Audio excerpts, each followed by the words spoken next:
نحمده ونصلي ونسلم على رسوله الكريم اما بعد فاعوذ بالله من الشيطان الرجيم بسم الله الرحمن الرحيم وبالآخرة هم يوقنون أولئك على هدى من ربهم وأولئك هم المفلحون الصلاة والسلام عليك يا سيدي يا رسول الله وعلى آلك وأصحابك يا سيدي يا حبيب الله۔ حضرات،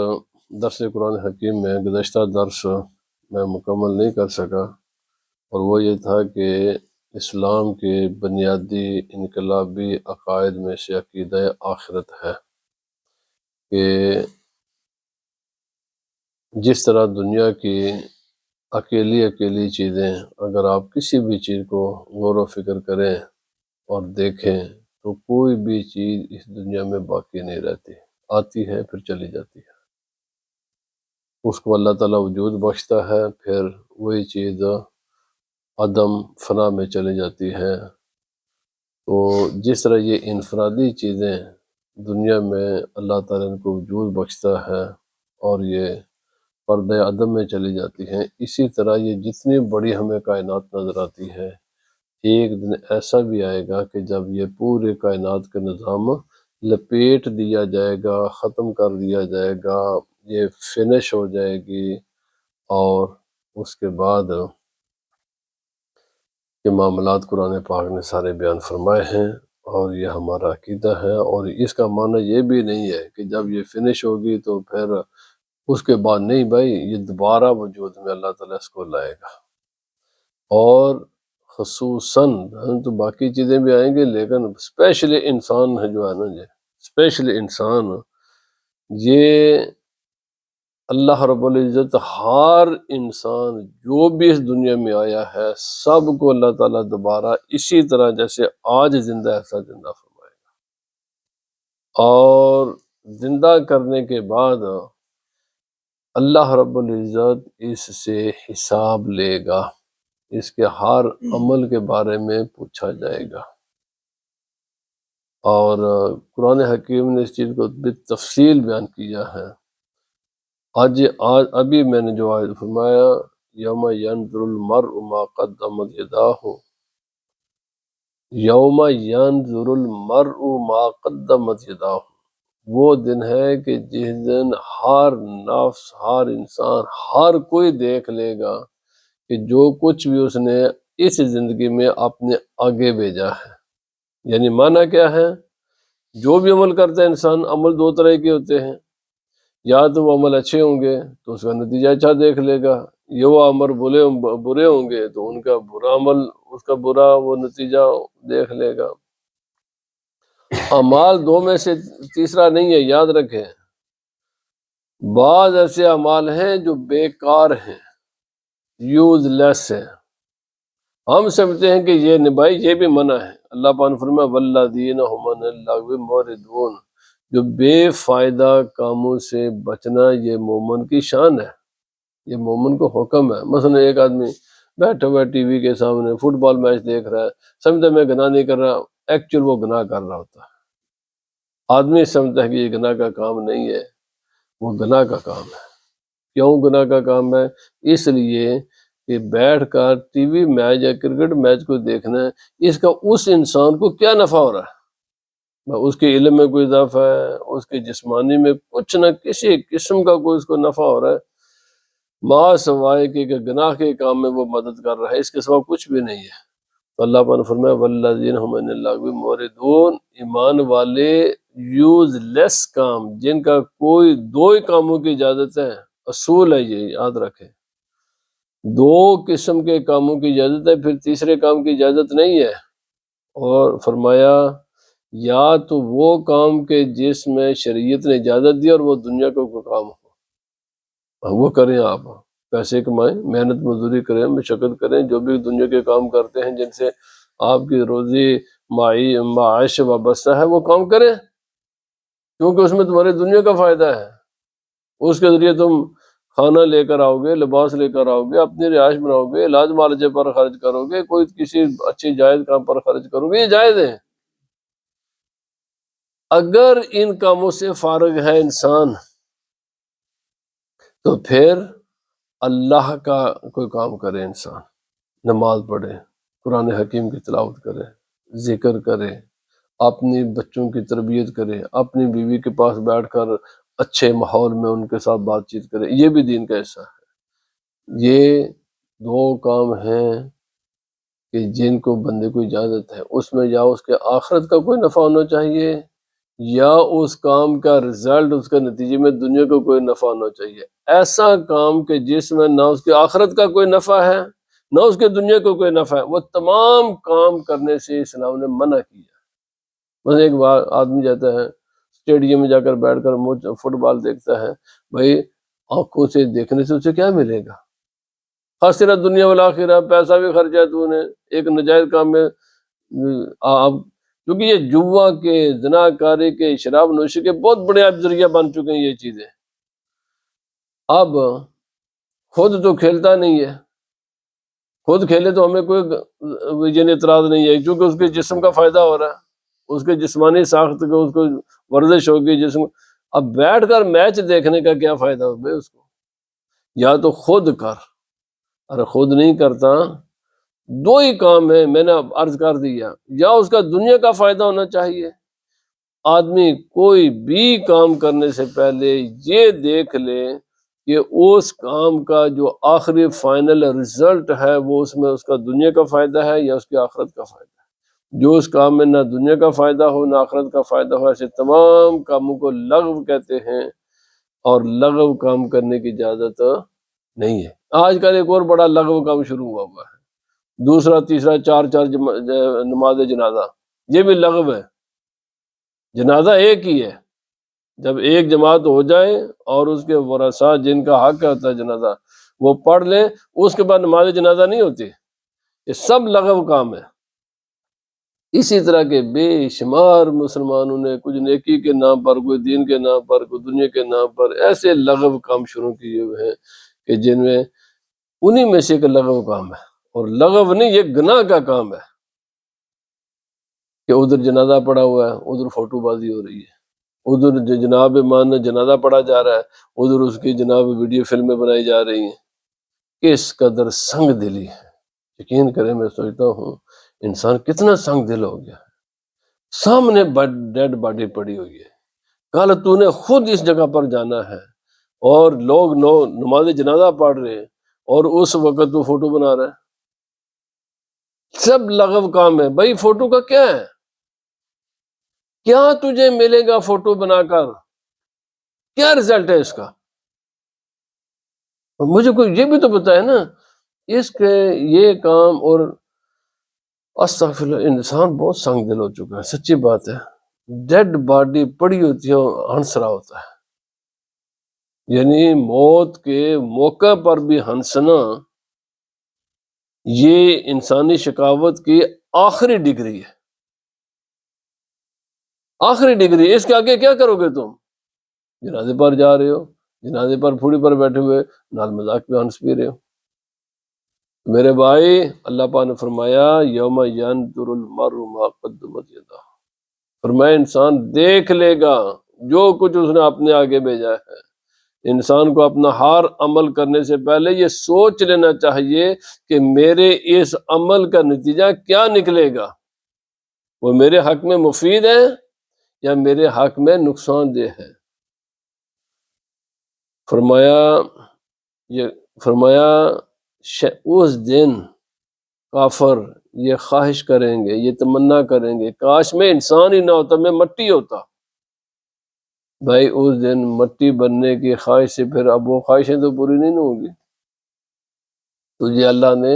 انسان بنایا، عقل شعور عطا کیا، آنکھیں دی، کان دیے، کتابیں دی، علماء دیے، سمجھانے والے دیے، ساری چیزیں۔ تو نے کسی کام کو کوئی آپ نے اپنا دماغ بھی استعمال نہیں کیا، دوسرے کی بات کو بھی تو نہیں مانا۔ چلو آپ نے تیری توجہ نہ گئی تو علماء توجہ دلاتے تھے نا۔ اچھا علماء نے سستی کر دی، بازار میں کتابیں موجود تھی نا، وہ کوئی نہ تو کر کے آتا نا یہاں۔ یوم یقول الکافر یا لیتنی کنت ترابا، پھر کہے گا انسان کاش کہ میں انسان ہی نہ ہوتا، میں مٹی ہوتا۔ لیکن اللہ پاک نے فرمایا اب نہیں ہے، ہم نے ساری تجھے ہر کائنات کی چیزیں دی تھیں تو نے ہی ہمیں بولا رہا، تیرے سامنے ڈیڈ باڈی ہے، پھر بھی تجھے اپنی موت یاد نہیں آئی، پھر بھی قبر یاد نہیں آئی، پھر بھی تجھے کچھ بھی نہیں یاد آیا، کیا؟ فرمایا اب جاؤ۔ اللہ پاک نے تو معنی یہ ہے کہ جس طرح یہ دنیا کی زندگی میں انفرادی موت آتی ہے، سب کو یہ کائنات کی ایک اجتماعی موت بھی ہے، اور یہ اس کے بعد یہ کائنات ختم ہونا نہیں ہے بھائی۔ انسان کا سفر، انسان بعض ایسی چیزیں ہیں جن پر فنا نہیں ہے، یہ غلط فہمی کا ہم شکار ہیں کہ فنا ہے، انسان مر جاتا ہے، انسان مرتا نہیں ہے، ایک منزل سے دوسری منزل کی طرف جاتا ہے، ایک جہان سے دوسرے جہان کی طرف منتقل ہوتا ہے، ہر جہان دوسرے سے مختلف ہے۔ جب انسان ماں کے شکم میں ہوتا ہے تو وہاں کا جہان بالکل مختلف ہے، جو وہ ہے وہ دنیا نہیں ہے، جو دنیا ہے اس کے بعد قبر ہے، جو قبر ہے وہ دنیا سے مختلف ہے، اور جو میدان معاشر ہے وہ قبر سے مختلف ہے، اور اس کے آگے جو جنت جہنم ہے وہ پرماننٹ پلیس ہے، اور وہاں فنا نہیں ہے۔ جنت یا جہنم کو فنا نہیں ہے، میں کئی بار یہ مسئلہ عرض کر چکا ہوں۔ انسان کو یہ غلط فہمی کا شکار ہے، ہم بھولے ہوئے ہیں کہ انسان کو فنا، بھائی انسان فانی نہیں ہے، یہ باقی ہے۔ اللہ رب العزت کی مخلوق دو طرح کی ہے، ایک تو خود خدا کی ذات ہے، اس کی نہ ابتدا ہے نہ انتہا ہے، وہ قدیم ہے، ازلی ابدی ہے۔ ازلی ابدی صرف ایک ذات ہے، وہ اللہ رب العزت کی ذات ہے، اس کی ابتدا بھی نہیں، اس کی انتہا بھی نہیں ہے۔ باقی کائنات جو کچھ بھی ہے یہ اس کی مخلوق ہے، ہر مخلوق کی ابتدا ہے، وہ حادث ہے، اس کا وجود اللہ کے رب العزت نے اس کو وجود بخشا ہے، لیکن جس بھی چیز کو اللہ رب العزت نے وجود بخشا ہے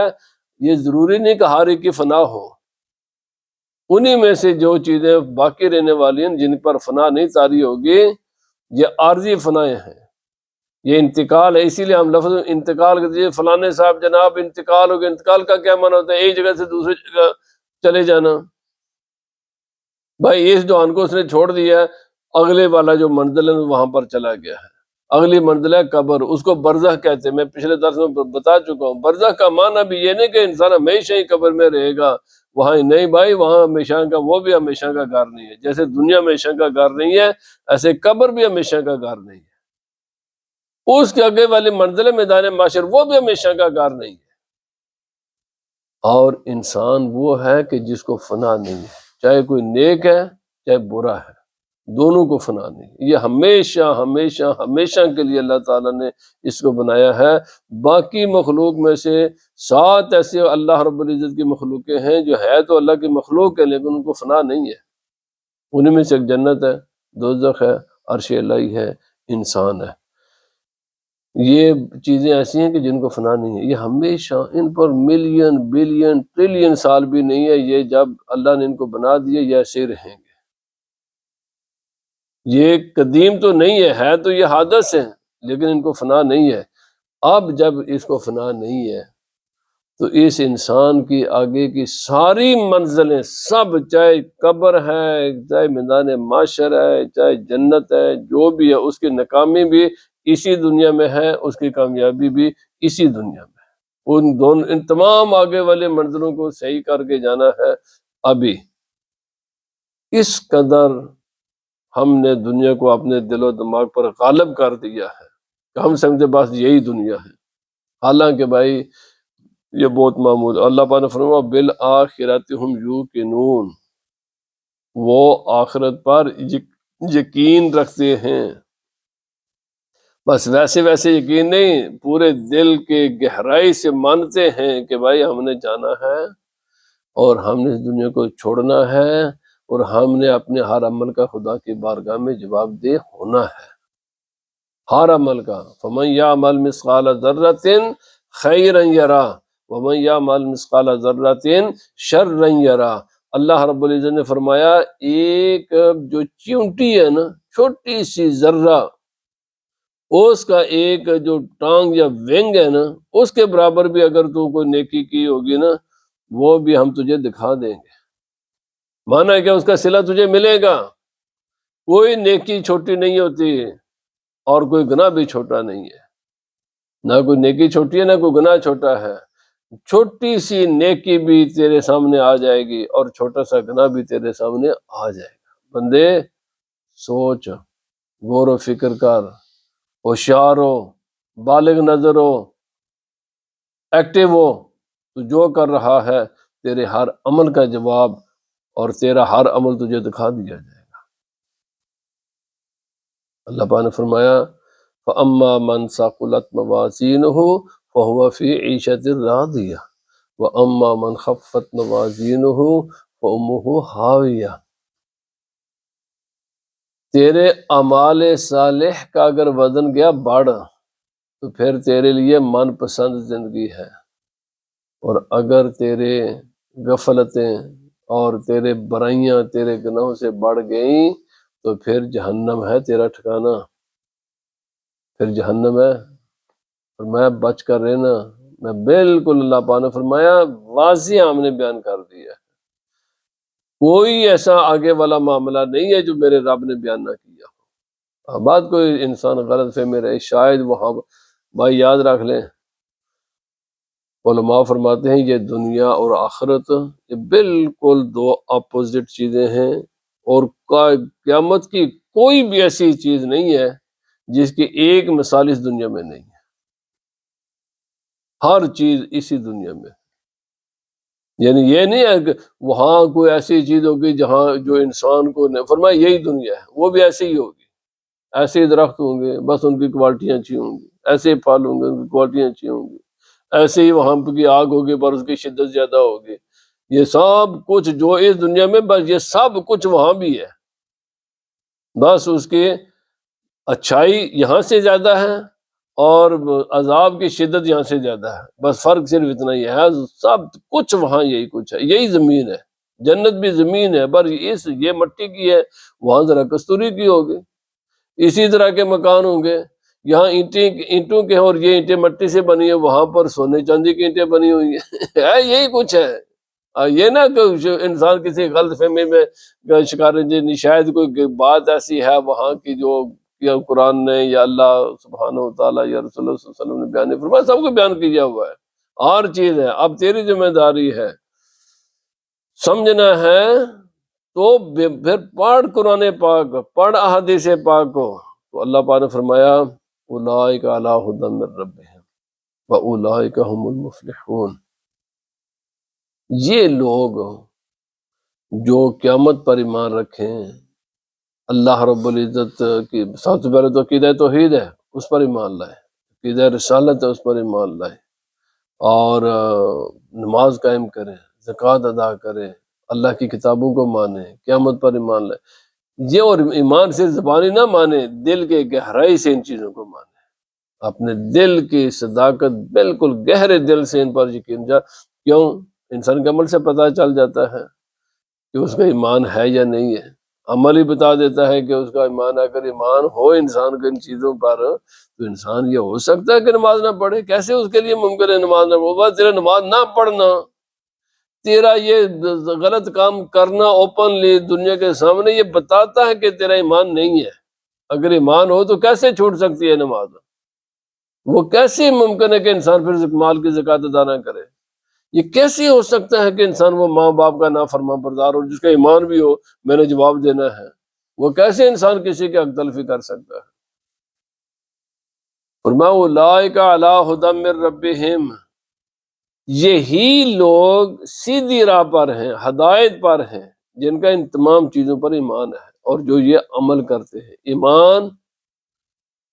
اسلام میں بنیاد ایمان ہے، عقیدہ ہے،